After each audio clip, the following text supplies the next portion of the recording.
तुम्ही आमचा आमदार पाडला का आम्ही तुमचा नेता पाडला की याला फोन द्या. तिचं वाक्य आहे. आता हे बघा, या मुलीला डोकं कसं संधी मिळाली म्हणून जमलं नाही, नाही तर परत बसले असते नवऱ्याच्या मत.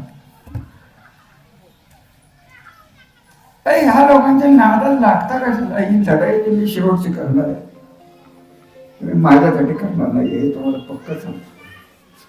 हे जे केलंय कधी सांगा, या तालुक्यात प्रल्हाद पाटलाच्या नादाने त्यांचे नातेवाईक असलेली सगळे लोक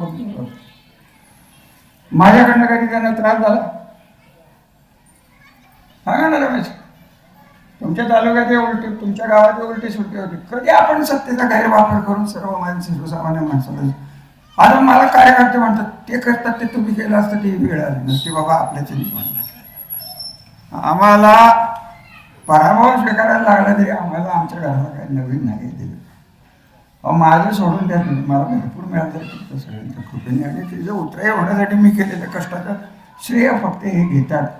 आम्हाला जमत काय नाही स्वतःचं कौतुक करून घेणं. हे म्हणजे काय, आता एवढं सगळं पाण्यावर ओढलं गेलं. यांनी पहिले 19 साली काय केलं बघा, बारकाई नाही. खासदार झाल्या पत्र दिलं की नीरा देवघर धरणाचं पाणी चोर बारामतीला आहे. माझे शब्द नाही आहेत, लक्षात ठेवा. पाऊस पाणी चोर असेल. रामराजांनी सत्तेसाठी बारामतीकरांचे पाय चाटले. ह्या इलेक्शन मध्ये पाणी चोराचे पाय चाटायला तुम्ही का गेला त्याचं उत्तर ते काही देऊ शकत का दिलं? लढायचं होतं ना, हिंमत होती तर अपक्ष लढायचं होतं. आम्ही लढलोच ना, लढलो का नाही? बस कोण ना, चिमटरावचं नाव काय या पोरांना माहिती? चिमटरावला टाला टाला काढायला आमरायचे मंत्री. अशी उत्तरं दिली पिठोबाबांनी. संजय बाबा आमचे फार सुसंस्कृत आहेत, हळूहळू तयार व्हायला लागले. परवा कोळकीचं भाषण आहे का, मला फार बरं वाटलं सर. संजय बाबा हे बोलतायत का नाही मला शक्यता कमी वाटत होते. सारखं चिमटा घेऊन बघत होतो संजय बाबाचं. भाग सोड, हे वाढलं हे संकट माझ्यावर नाही, आमच्या घरावर नाही.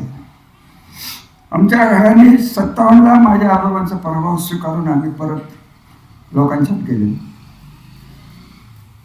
67ला शिवाजीराजांचा पराभव झाला तरी आम्ही लोक सोडले.